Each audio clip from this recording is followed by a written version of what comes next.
et bienvenue pour cette nouvelle vidéo. Pour la vidéo du dimanche, comme je l'appelle, qui réunit mon email mailbox, puisqu'il y en aura un cette semaine, et mon c'est lundi que lisez-vous. Alors, on est samedi, je pensais vous la faire vers 15-16 h, voilà, où je fais ma pause habituellement.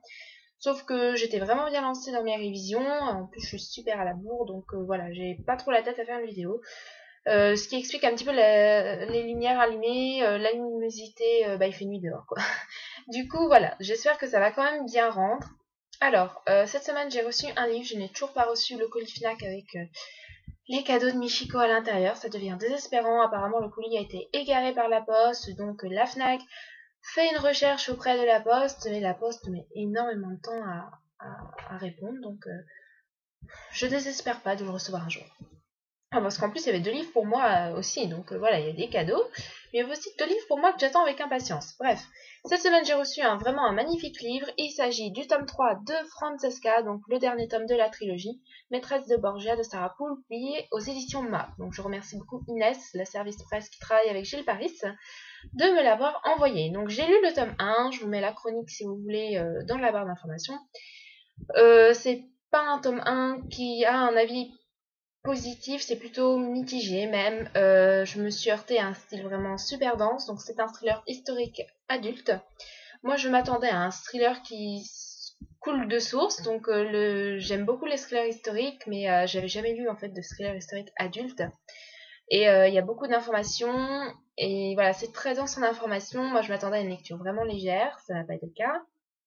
Je trouve qu'il y a des longueurs parce qu'en fait les informations, il y a tellement de masse d'informations que ça entrecoupe l'action et du coup c'était lent. Voilà, mais je tente quand même le tome 2 et le tome 3 en plus je craque trop pour la couverture. Alors je suis désolée, vous avez un reflet là. Mais voilà, donc je vais quand même tenter le tome 2, essayer de le lire d'ici décembre et le tome 3 en début d'année 2013. Enfin, c'est ce que je prévois. Alors, désolée pour la petite coupure, en fait, la vidéo a bugué à un moment. Et du coup, il y avait un superbe décalage entre ma voix et l'image. Du coup, je refais la vidéo à partir du moment où ça devient catastrophique. Enfin, à partir du moment où ça plantait en plein milieu du livre que je vais vous présenter. Donc, je recommence directement à vous présenter le livre. Donc, cette semaine, j'ai terminé de lire le livre à écrire de Constance Larsen, publié aux éditions Publibook, qui était donc un service presse que m'a envoyé Janice, la service presse de Publibook, que je remercie. J'ai pas aimé le livre. Mais il n'y a pas de raison particulière pour laquelle je n'ai pas aimé. Il y a certes quelques scènes que j'ai jugées très déplacées de mettre dans ce livre, vraiment trop intime, que voilà, ça m'a un petit peu mis mal à l'aise de les lire. Mais sinon, voilà, j'ai pas vraiment de reproches à lui faire. Voilà, il y a des livres, des fois on les aime, on ne sait pas trop pourquoi. Bah voilà, celui-ci je ne l'ai pas aimé, je ne sais pas trop pourquoi. Je suis pas trop pour les romans autobiographiques, enfin, raconter un moment de sa vie. Oui, ça me dérange pas. Mais souvent, les romans autobiographiques, autobiographiques, quand on écrit sur sa famille, ce qui est le cas ici, c'est pour critiquer sa famille. Alors ici, l'auteur, quand même, nuance.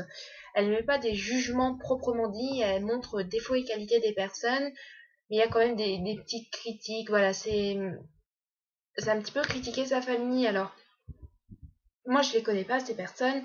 Je les rencontrerai certainement jamais, et je trouve ça un petit peu dommage d'écrire un livre pour dénigrer sa famille, même si c'est pas le but.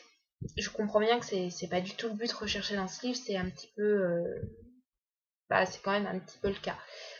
Au départ, l'auteur écrivait sur sa petite sœur, le suicide de sa petite sœur, tout à fait inexplicable. Donc ça, en fait, je pensais que ça allait porter tout sur le roman, donc sur les 200 pages. Donc déjà, les 50 premières pages, c'était vraiment sa vie. Je me suis dit, oui, c'est normal, c'est peut-être pour poser le décor, je veux dire, montrer le rôle qu'a joué sa sœur quand elle a eu des problèmes, quand elle allait pas bien. Sauf qu'en fait, sa sœur, le roman dédié à sa sœur, c'est les 50 dernières pages. Même si sa sœur est vraiment beaucoup évoquée avant, le suicide de sa sœur, c'est les 50 dernières pages. Mais voilà, donc si ce livre vous intéresse, écoutez, moi je vais m'en débarrasser, donc je ferai juste payer les frais de port vu que c'est un service presse. Donc voilà, si ça vous intéresse, n'hésitez pas à me laisser un petit commentaire, je vais faire la chronique et puis après je vais pas le garder puisqu'il sera pas lu derrière moi. Et ma bibliothèque est déjà pleine, vu que j'ai pas trop apprécié. Mais voilà, si vous aimez les romans autobiographiques, peut-être que il vous plaira, ça n'a pas été mon cas. Ensuite, le livre que je lis actuellement, c'est toujours le même. Il s'agit de Une place à prendre de J.K. Rowling, publié aux éditions Grasset. Donc là, je vais attaquer la deuxième partie.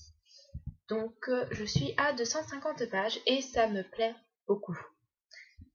Ça, je sais pas si ça va être un coup de cœur. La première partie, il n'y a pas vraiment d'histoire à proprement parler. On découvre la vie des personnages, on découvre les personnages tranquillement mais sûrement. On apprend à les connaître, on s'attache à eux.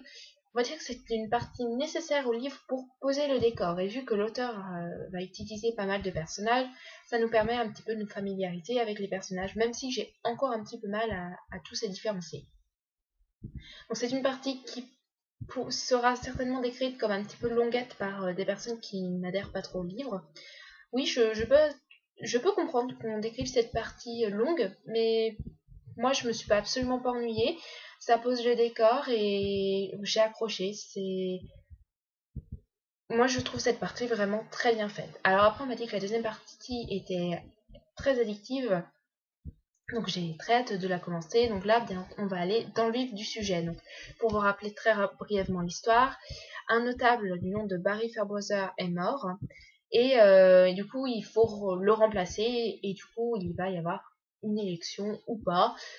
Et donc là, on va suivre un peu les gens. On va voir, on va apprendre à les connaître. Donc vous aurez le véreux, le simple, le niais, le un petit peu toutes sortes de personnes en fait, comme nous tous, ce sont des personnes normales quoi, et qui composent ce petit village, et du coup vous savez déjà un petit peu lesquels comptent se présenter, et vous avez déjà un petit peu votre avis sur celui qui ne sera pas élu, même si on peut avoir de grandes surprises. Et ce que je trouve aussi super intéressant dans cette première partie, c'est que donc il y a ce fameux Barry qui est mort.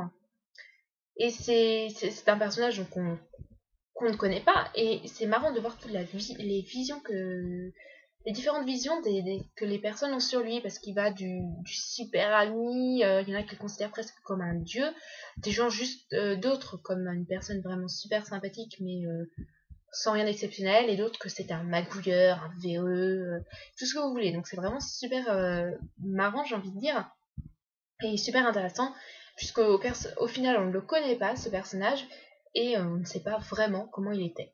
Donc voilà, c'est ma lecture en cours, et c'est donc ma future lecture, parce que j'espère le finir la semaine prochaine, même si voilà, j'en suis pas sûre.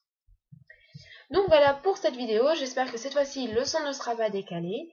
Je vous fais à tous de gros bisous, et on se retrouve la semaine prochaine pour une future vidéo. Voilà, bisous bisous.